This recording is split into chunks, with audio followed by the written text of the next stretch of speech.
como está tratando de representar estas imágenes, ellas pueden atravesar con facilidad la membrana celular. Eso es la liposolubilidad. Sin embargo, otras sustancias que no tengan esta capa lipídica cubriéndola alrededor de ella, no van a poder atravesar la membrana celular. Todas las sustancias que sean acuosas, que tengan agua, van a tener una mayor dificultad para poder atravesar nuestra membrana. Entonces, vemos en primer lugar lo que viene a ser la liposolubilidad entre las propiedades de la membrana celular. Segunda propiedad que ustedes están viendo acá es la fluidez. Y esto también es algo que estuvimos viendo durante la clase pasada. Durante la clase pasada estuvimos estudiando que la membrana celular no es una estructura estática, sino que la membrana celular está en constante movimiento, se está adaptando al medio ambiente. Entonces la membrana celular puede deformarse, puede movilizarse, y este grado de movimiento que tenemos en la superficie, este grado de movilidad, depende principalmente de los fosfolípidos. Entonces son tres factores los que van a estar modificando esta fluidez, el movimiento de la membrana celular. Entonces, nuestra segunda propiedad, que es la fluidez, depende principalmente de la cadena de ácidos grasos que tengamos, del número de dobles enlaces que nosotros tengamos, y también depende de la temperatura. Son tres factores que pueden hacer que nuestra membrana celular se mueva con una mayor rapidez, que se mueva más rápido, o que sea más lenta, que tenga un menor movimiento. Y esto tiene mucho sentido, chicos. Seguramente ustedes alguna vez en sus vidas hicieron algún tipo de experimento de forma accidental o intencional. Por ejemplo, a la hora de cocinar, los que son amantes de la cocina o los que alguna vez vieron a una persona cocinando, se habrán dado cuenta que cuando tienen una sustancia lipídica, cuando tienen la grasa de la comida, cuando está caliente es bastante fluido, se mueve bastante rápido. Sin embargo, a medida que va bajando la temperatura, esta sustancia se vuelve cada vez más lenta hasta que se vuelve incluso sólida. Por eso ven ustedes que la temperatura es viene a ser un determinante importante de la fluidez. Y nosotros vemos que la membrana celular está compuesta principalmente por fosfolípidos, por grasa, por lípidos. Y ustedes también saben que la temperatura corporal, la temperatura del ser humano, generalmente no es la misma que el medio ambiente. El ser humano mantiene una temperatura entre 36 a 37 grados centígrados. Independientemente de cómo esté el medio ambiente, nuestro cuerpo trata de mantener esa temperatura para poder mantener una fluidez, para que todas las células mantengan siempre una misma velocidad. Por más que el medio ambiente haga 5 grados, 10 grados, 0 grados, por más que haga frío en el medio ambiente, nuestra temperatura corporal se mantiene entre 36 y 27 para asegurar esta propiedad que viene a ser la fluidez. Entonces, segunda propiedad, fluidez. Depende de las grasas que tengamos y depende de la temperatura. Bien, dos propiedades. Tercera propiedad. La tercera propiedad también es algo que estuvimos estudiando en clases anteriores. En nuestra clase anterior, yo les había comentado a ustedes que cada célula tiene una forma diferente. Entonces, Ustedes pueden ver en esta imagen que tenemos acá que cada célula está teniendo una forma diferente. No podemos comparar la forma de la neurona, una célula del sistema nervioso que tiene que transmitir impulsos eléctricos, con la forma de estas células que son los glóbulos rojos, que la función de ellos es transportar el oxígeno. No podemos comparar con la forma del músculo esquelético, porque la función es contraerse para que podamos movilizar el cuerpo. Entonces, ven ustedes que la asimetría determina que tenemos distintas formas en las células. Cada célula puede tener una forma diferente y cuando tiene una forma diferente, tiene una función totalmente diferente. Entonces, eso es la asimetría. Asimetría en la superficie y también en las funciones. Estructura y función. Y una última propiedad que tenemos acá viene a ser el dinamismo. Entonces, muchas veces los alumnos tienen dificultades para diferenciar lo que viene a ser la fluidez de lo que viene a ser el dinamismo. Cuando hablamos de la fluidez, nosotros estamos haciendo referencia principalmente a los fosfolípidos. Hablamos de la velocidad con la cual pueden moverse los fosfolípidos, el principal componente de la membrana celular. Entonces, eso para nosotros es la fluidez, hace referencia exclusivamente a los fosfolípidos. Y vamos a aprender el día de hoy 3 tipos de movimientos diferentes de los fosfolípidos que entraría dentro de la fluidez. Por otro lado, chicos, cuando tenemos en cuenta el dinamismo, no solamente tenemos en cuenta a los fosfolípidos, sino que también tenemos en cuenta a las proteínas, a los glúcidos, a todos los componentes de la membrana celular. El dinamismo hace referencia a que todos los componentes de la membrana celular van a ser capaces de movilizarse. Algo que estuvimos viendo en las animaciones de la clase anterior, donde una proteína se movía en la superficie de la célula. Entonces, de esta forma, tenemos un total de 4 propiedades. 4 propiedades que son importantes. Vamos a centrarnos, creo que está haciendo mucho eco. Vamos a centrarnos, chicos, en primer lugar en esto que está acá. Creo que sí, ya el parlante va a ser mejor. O puedes girar hacia allá la cajita para ahí. Perfecto. Ahí va a ser escucha bien, ahí va a ser menos eco porque no tengo mejor. ¿Cómo? Está muy fuerte el sonido ahí atrás. Pero los que están enfrente igual escuchan bien. Sí, no sé. Hacía mucho eco, venía el sonido, luego estaba por el micrófono y tenía mucho eco. Tenía mucha interferencia. A variação da temperatura.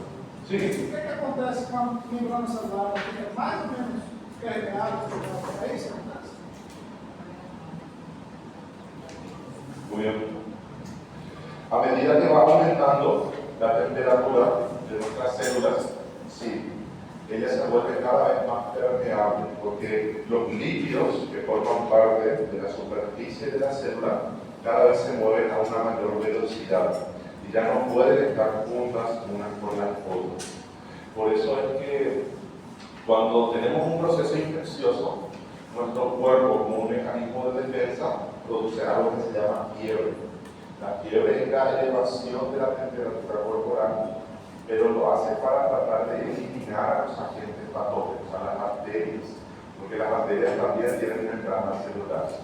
Lo que nuestro cuerpo trata de hacer es eliminar a estos agentes patógenos, pero también produce lesiones en nuestro cuerpo, que todas las células de nuestro cuerpo sufren cuando la temperatura es elevada. Por eso utilizamos los antipiréticos, los Por eso no le dejamos a los pacientes que tengan fiebre. Utilizamos otros fármacos, como los antibióticos, los antivirales. Tratamos de eliminar a agentes patógenos sin elevar la temperatura corporal. Deve ser aspirado no interior da célula, mas explodir, estourar, não é? También vamos a estar viendo que cuando una persona tiene algo que se llama hipernatremia significa cuando tiene mucho sodio, el sodio que está afuera de la célula tiende a entrar. Y cada vez que el sodio se mueve, lleva consigo agua. Entonces lleva mucha agua dentro de la célula y va a estar produciendo edema, varias condiciones. Bien, sigamos chicos, sigamos. Vamos a hablar ahora de los distintos tipos de movimientos que tenemos a nivel de la membrana celular. Entonces vamos a hablar específicamente de la fluidez. Cuando hablamos de la fluidez, ustedes saben que hacemos referencia principalmente a los fosfolípidos. Estamos hablando específicamente del movimiento de estos fosfolípidos.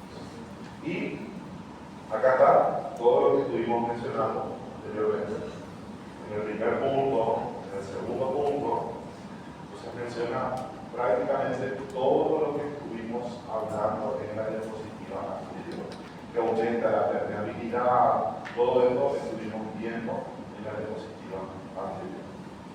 Lo nuevo para nosotros acá debería ser esto: los tres tipos de movimientos en la membrana celular. Y esto siempre se pregunta en los exámenes. Cita y describe los tipos de movimiento de fosfolípidos. Y muchas personas confunden esto que tenemos acá, los tipos de movimientos de los fosfolípidos, con transportes a través de la membrana.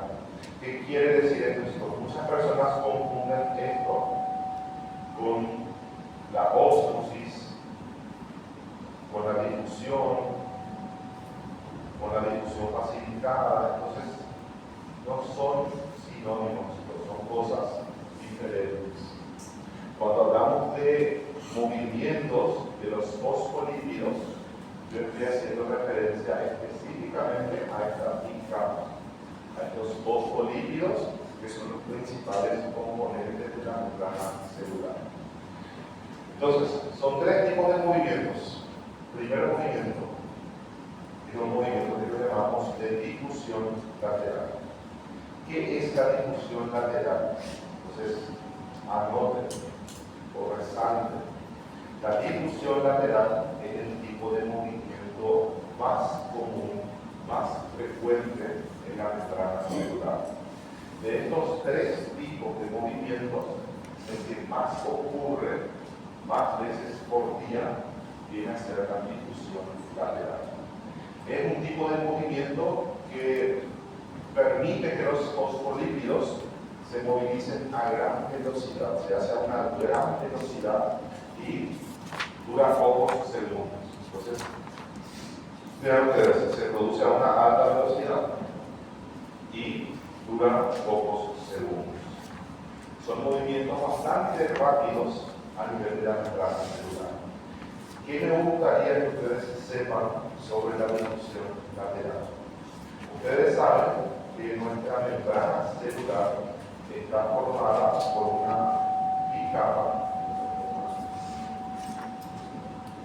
bicapa de fosfolípidos. Yo tengo una capa externa, tengo una capa interna. Cuando hablamos de la difusión lateral, como su nombre lo indica, solamente permite que los fosfolípidos se movilicen de forma lateral. ¿Qué quiere decir esto, chicos? Que esta capa externa solamente va a poder moverse en sentido lateral. Esta capa interna solamente va a poder moverse en sentido lateral. Cuando hablamos de difusión lateral, nunca los fosfolípidos atraviesan de un lado hacia el otro lado, no, sino que solamente se movilizan en sentido lateral. Por eso acá arriba tenemos esta flecha tratando de indicar que los fosfolípidos se movilizan en este sentido. Puede darse tanto en la capa externa también puede darse en la capa inicial. Cada una de las capas podemos tener estos movimientos de difusión lateral. Palabras claves para ustedes son estas tres. La difusión lateral viene a ser el tipo de movimiento más común, más frecuente. Se hace a una gran velocidad y dura pocos segundos. Prácticamente no consume energía, consume una cantidad muy mínima de energía. ¿Qué más? Segundo tipo de movimiento viene a ser el movimiento de rotación y flexión. El movimiento de rotación y flexión,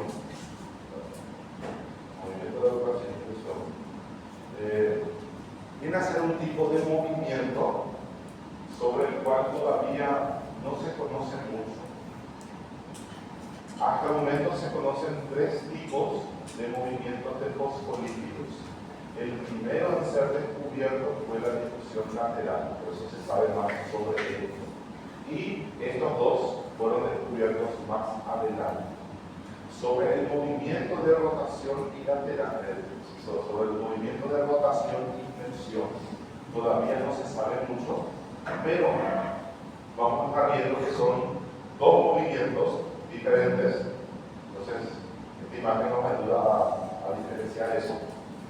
Vean ustedes, el movimiento de rotación es cuando un fosfolípido gira sobre su propio eje. Entonces, sobre su propio eje él está rotando, está girando. Por eso se llama movimiento de rotación. Y el movimiento de flexión está relacionado a las bolas de los fosfolípidos. Hace que las bolas de los fosfolípidos se alejen entre sí o se acerquen entre sí.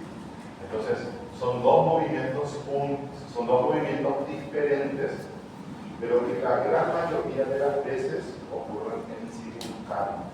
No se suele observar de forma aislada, sino que se suele ver que cuando se dan estos movimientos, un fosfolípido hace al mismo tiempo el movimiento de rotación y también el movimiento de flexión. ¿Para qué sirve este tipo de movimiento? Entonces vean, qué interesante. Imagínense que esto que estoy tratando de dibujarles acá a ustedes viene a ser nuestra membrana celular con los fosfolípidos.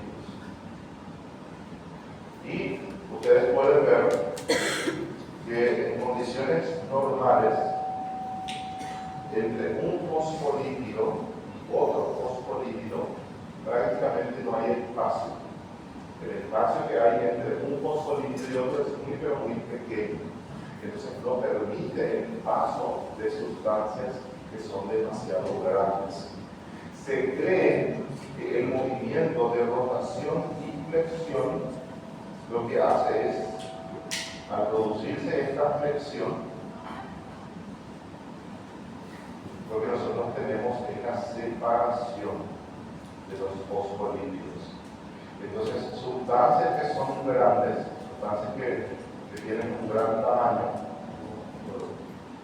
ellas van a poder atravesar con una mayor facilidad la membrana celular. Entonces, se cree que es para esto, para alejar un fosfolípido de otro fosfolípido, y que de esta forma sustancias grandes puedan ingresar al interior de la célula.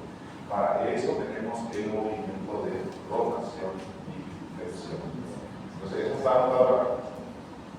Se sabe muy poco y se podría pensar que es para facilitar, en algunos casos, la entrada de moléculas. Y acá ustedes agregan de moléculas de gran tamaño, moléculas grandes. De gran tamaño. Y de esta forma aumenta la termodinámica. Separa los fosfolípidos para que sustancias grandes puedan ingresar con una mayor facilidad.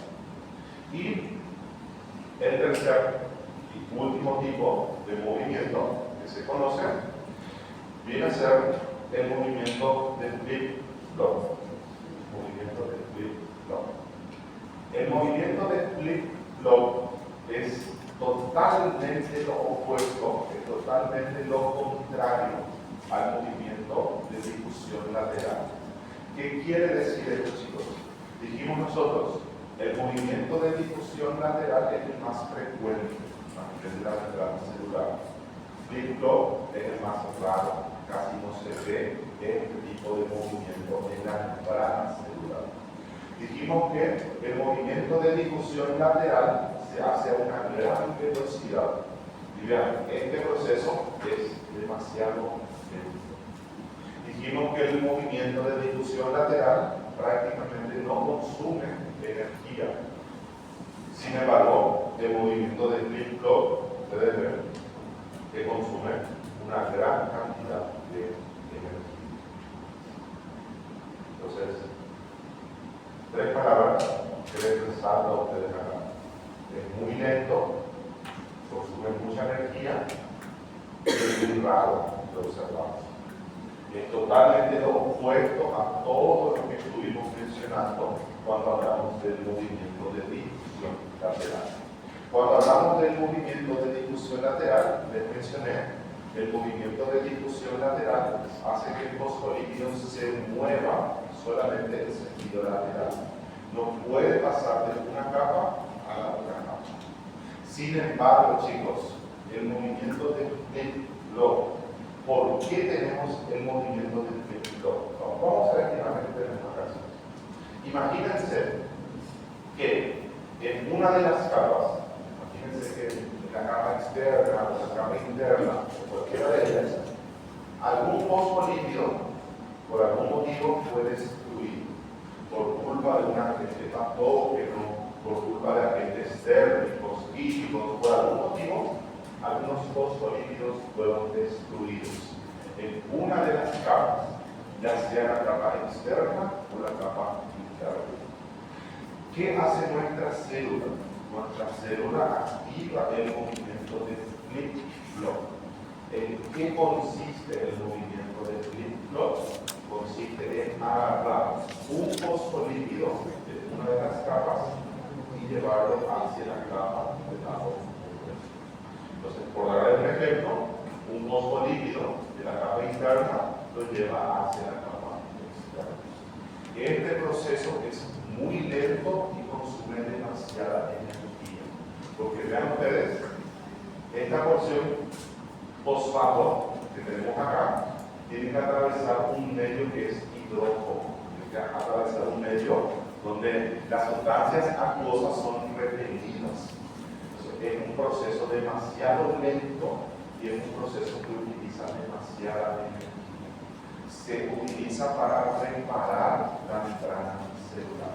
Pero obviamente, a medida que nosotros vayamos utilizando este movimiento, nuestra célula cada vez se va a ir achicando un poco más.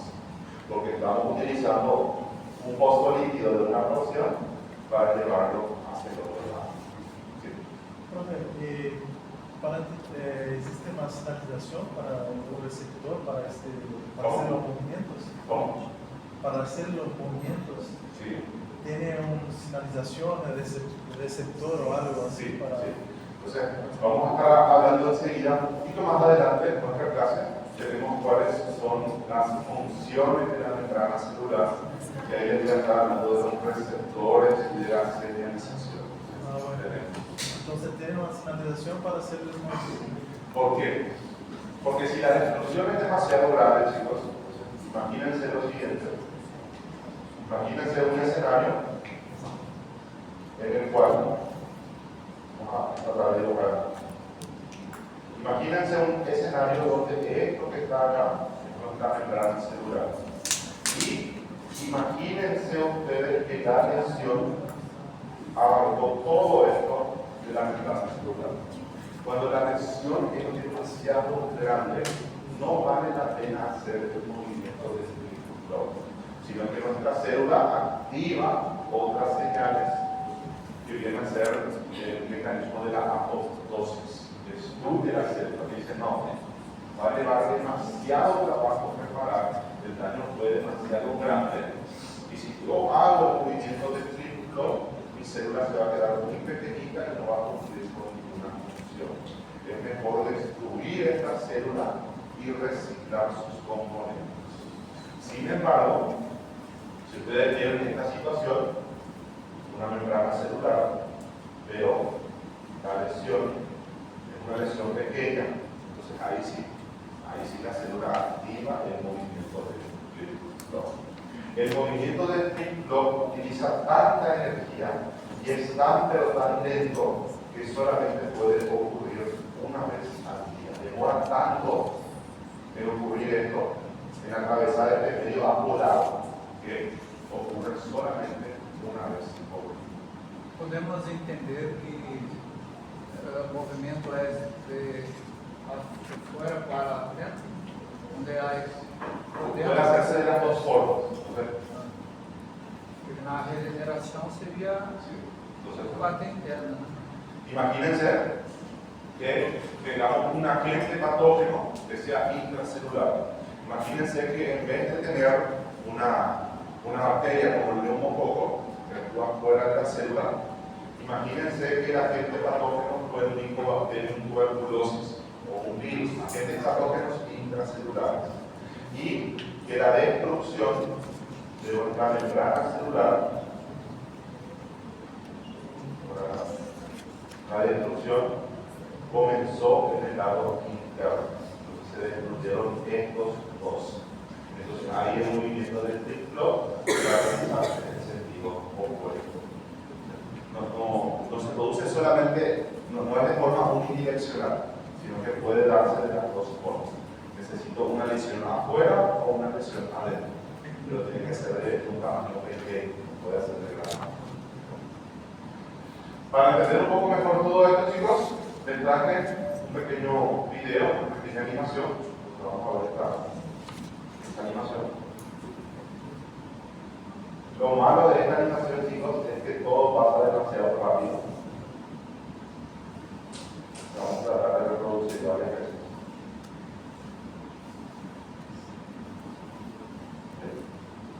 Miren, chicos, movimiento de rotación.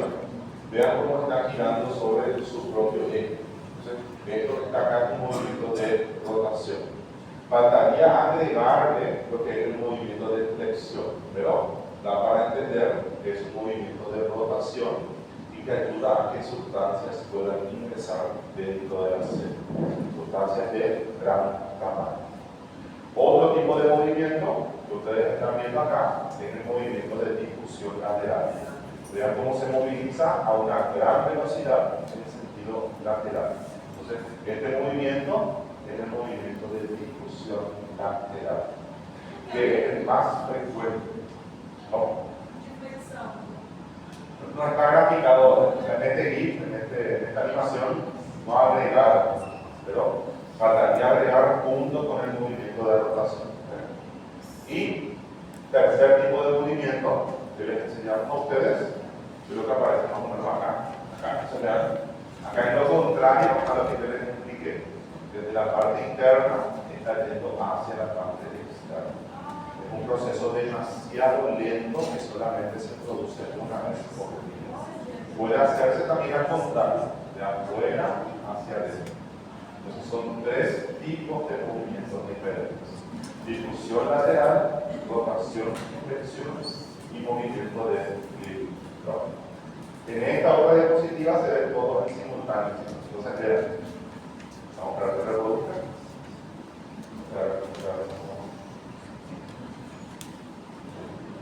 Entonces, vean. Movimiento de rotación. Y acá está tratando de ejemplificar el movimiento de flexión. Ustedes saben que estos dos movimientos ocurren en simultáneo en el mismo fosfolípido.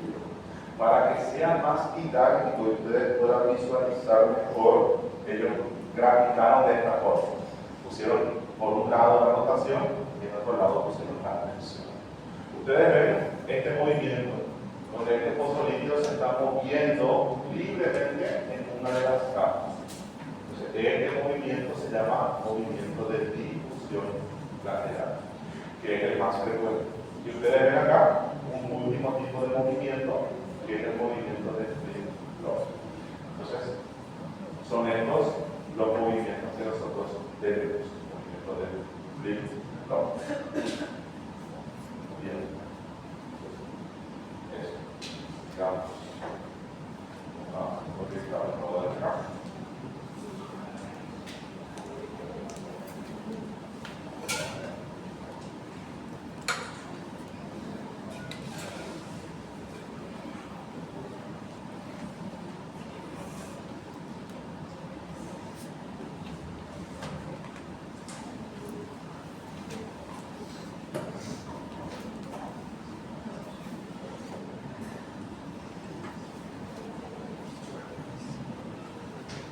Muy bien. Repasando contenidos que vimos durante la clase pasada.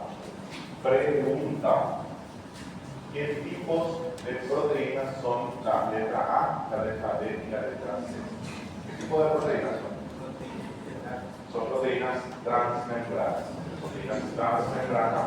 ¿Por qué? Están abarcando todo el espesor. Acá hay que separar las proteínas integrales o proteínas transmembranas. Porque ustedes pueden ver, son proteínas integrales o proteínas transmembranas. El otro nombre que se le da es proteína transmembrana. Se le llama también como proteína transmembrana.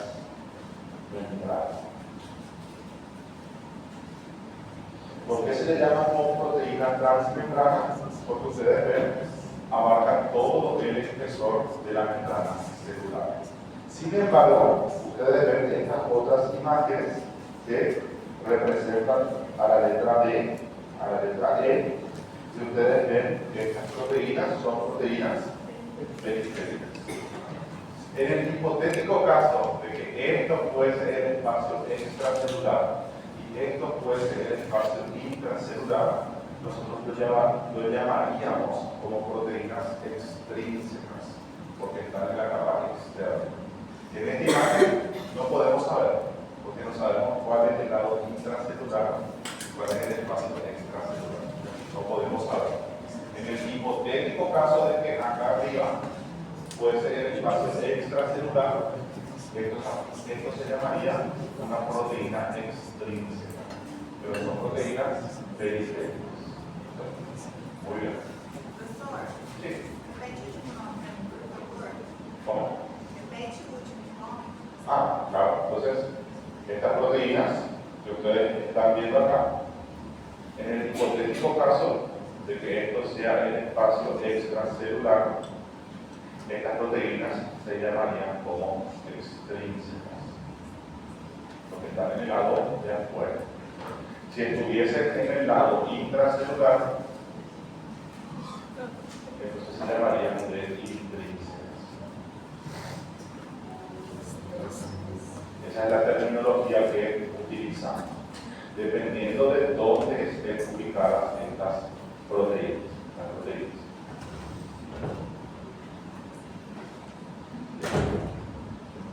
Pasemos acá, chicos. Regulación de la fluidez.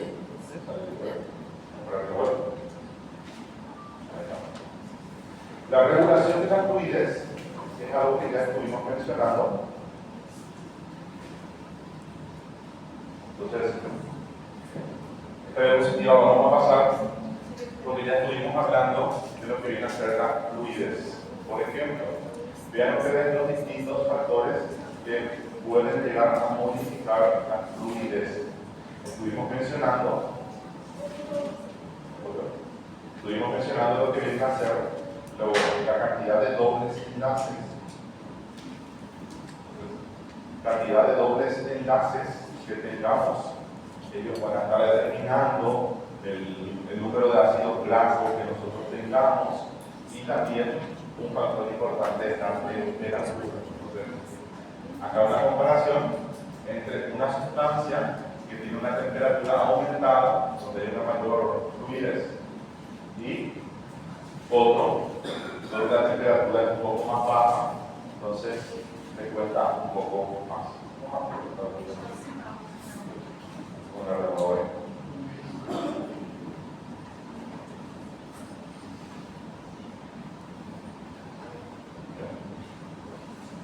Entonces, todo esto ya estuvimos estudiando en clase, o sea, en diapositivas anteriores.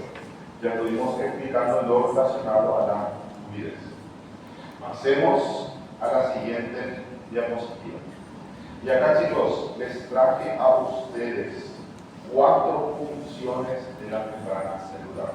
Son más funciones, son varias funciones, pero les traje a ustedes 4 de las más importantes. En primer lugar, les puse a ustedes acá la permeabilidad selectiva. En primer lugar, les crear lo que se llama permeabilidad selectiva. ¿Qué quiere decir esto, chicos? Que nuestra membrana celular va a estar permitiendo el paso de sustancias que tienen un tamaño pequeño. Sustancias que tengan un tamaño pequeño, que puedan atravesar entre un fosfolípido y otro fosfolípido, van a ingresar con facilidad al interior de la célula. Una sustancia que sea acuosa, como estuvimos estudiando en clases anteriores, difícilmente va a poder atravesar la membrana celular. Entonces, sustancias acuosas tienen una mayor dificultad para atravesar la membrana celular. Ellos van a poder atravesar, pero para eso necesitamos algunas proteínas específicas que permitan el paso del agua. Entonces, en condiciones normales, para ver que el agua difícilmente pasa. Y estuvimos estudiando también en clases anteriores que para poder permitir el paso de sustancias de gran tamaño, como por ejemplo la glucosa, los aminoácidos, vamos a utilizar proteínas. Porque esta estructura con este tamaño difícilmente va a pasar entre un fosfolípido y otro fosfolípido. Necesitamos una proteína transportadora para que permita el paso de estas sustancias. Y así sucesivamente vemos lo que quiere decir la permeabilidad selectiva. Permite el paso de algunas sustancias y no el de otras sustancias. Además de esto, chicos, otras funciones que nosotros tenemos acá vienen a ser el intercambio de información. Nuestra membrana celular en su superficie va a tener proteínas. Estas proteínas, como estuvimos mencionando, pueden ser proteínas integrales, proteínas periféricas, intrínsecas, extrínsecas. Estas proteínas que ustedes ven dibujadas acá, están en la superficie y la gran mayoría de las veces son periféricas, son extrínsecas, sirven para el intercambio de información. Entonces vean, estas proteínas que ustedes ven acá, lo que están haciendo es reconocer este agente patógeno, por ejemplo, reconocen esto como un agente patógeno y lo que hacen es destruir el agente patógeno. Vemos nosotros que la membrana celular sirve para un intercambio de información del medio externo con el medio interno. La propia proteína extrínseca tiene la capacidad de La gran mayoría, distinguir en realidad no, en realidad solamente reconoce. Solo reconoce. ¿Y qué hace esa proteína? Envía información al interior de la célula. Hay actuación. Va a ir hasta el núcleo de información y del núcleo va a salir una respuesta que viene a ser la fagocitosis, de fagocita, pues. Pero la proteína en sí no puede destruirla, solamente reconoce, tratando de reconocer. Doutor, Sí. eu não entendi muito bem. A proteína reconhece que é um agente patógeno Sim. e aí impede a entrada dele. Muy bien. Comunica o núcleo para poder fazer.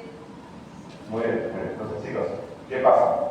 Vean ustedes estas dos imágenes. En primer lugar, una primera imagen en la cual el agente patógeno todavía no hizo contacto con nuestra célula. El agente patógeno está un poco distante. Una segunda imagen en la cual sí, ya tenemos el contacto entre las proteínas y nuestro agente patógeno. Entonces acá se reconoció. Acá nosotros decimos sí, por las características de este agente, por las características de esta estructura, yo me doy cuenta que es un agente patógeno. ¿Qué hacen las proteínas? Las proteínas envían señales al interior de la célula que van a ir hasta el núcleo celular, y el núcleo celular envía una respuesta y dice, bueno, sí, tienen razón, es un agente patógeno, necesitamos fagocitarlo, necesitamos devorar a este agente patógeno. Entonces, ven ustedes, lo que nosotros tenemos acá es la fagocitosis. Devoramos el agente patógeno. Entonces, esto viene a ser una de sus funciones. Se reconoce el agente patógeno, acá reconocimos. Se envía información hasta el núcleo. El núcleo envía una respuesta y de esta forma fagocitamos. La fagocitosis sería devorar, sería englobar un agente patógeno para destruir. Sería esto que está acá, la fagocitosis.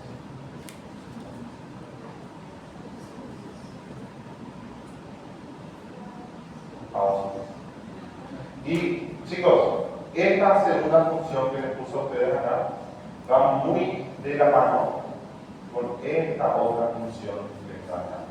Está diciendo actividad enzimática.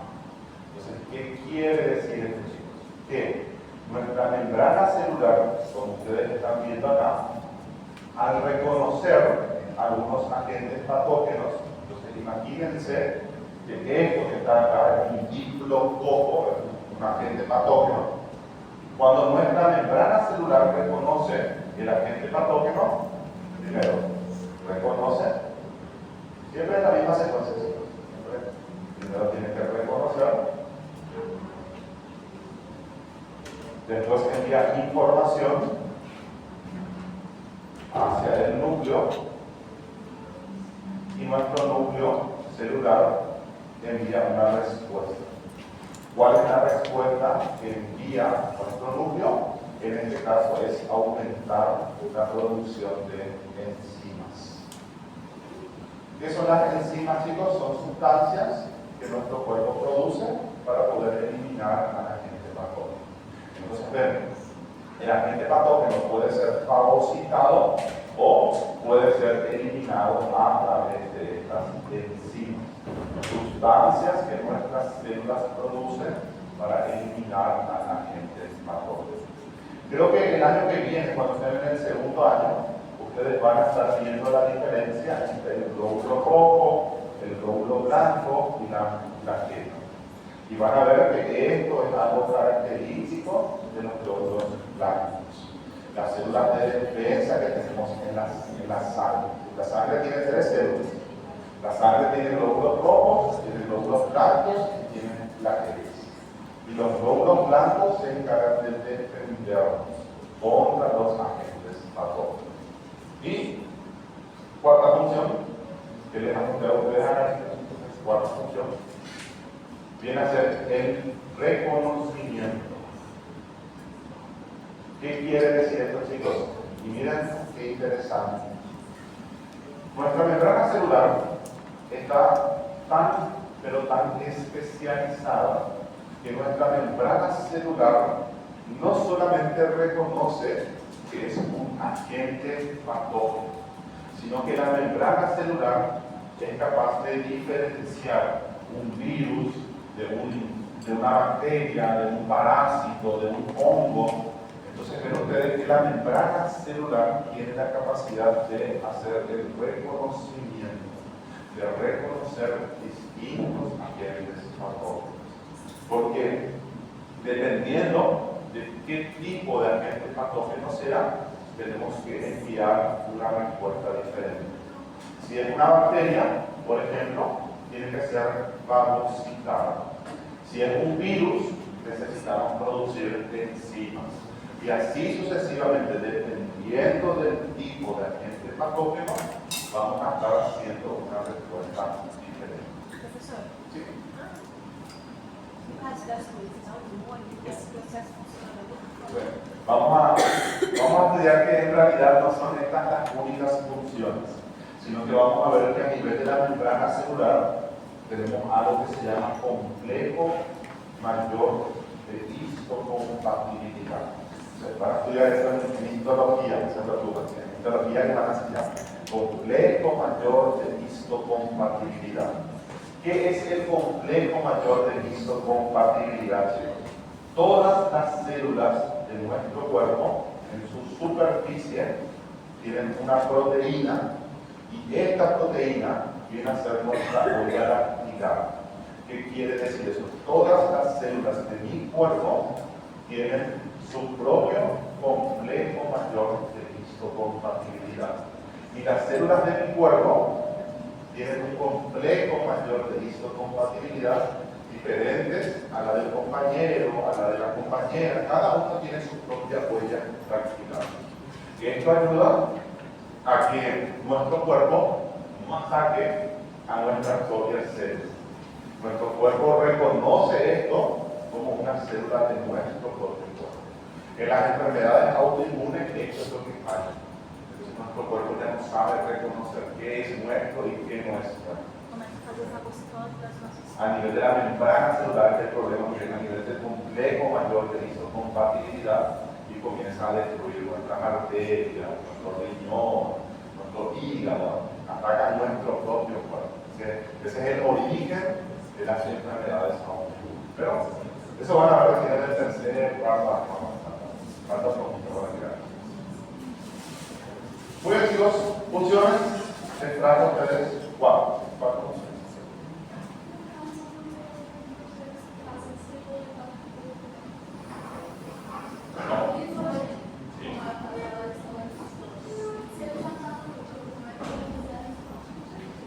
Muy bien, entonces tenemos que profundizar un poco más en la perspectiva. ¿Por qué? Porque cuando ustedes lleguen a la parte de microbiología, ustedes van a entender lo siguiente. Cuando hablamos de leucocitos, cuando hablamos de glóbulos blancos, tenemos distintos tipos de glóbulos blancos. Algunos son especializados en destruir bacterias, como por ejemplo los neutrófilos. Los neutrófilos son especializados en destruir bacterias. Van a tener otras células que se llaman eosinófilos. Los eosinófilos son especialistas en eliminar parásitos. Y así sucesivamente. Vamos a tener los linfocitos.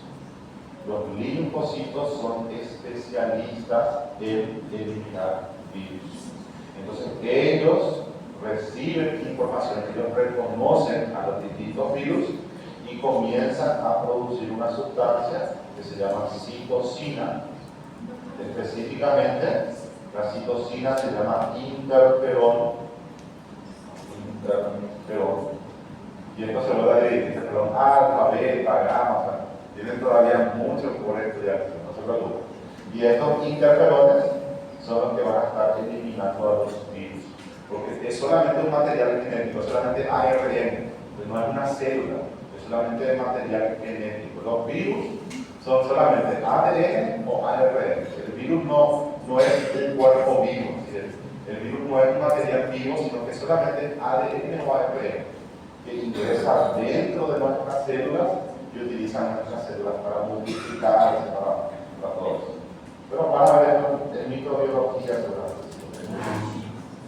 Fuerza. Bien, terminamos las funciones de la membrana celular. Y ahora tenemos que hablar de los tipos de proteínas que tenemos en la membrana celular. Para poder hablar de los tipos de proteínas de la membrana plasmática, ¿qué tenemos que hacer? Tenemos que tomar un cafecito. Entonces, vamos a hacer un pequeño break, una pausa.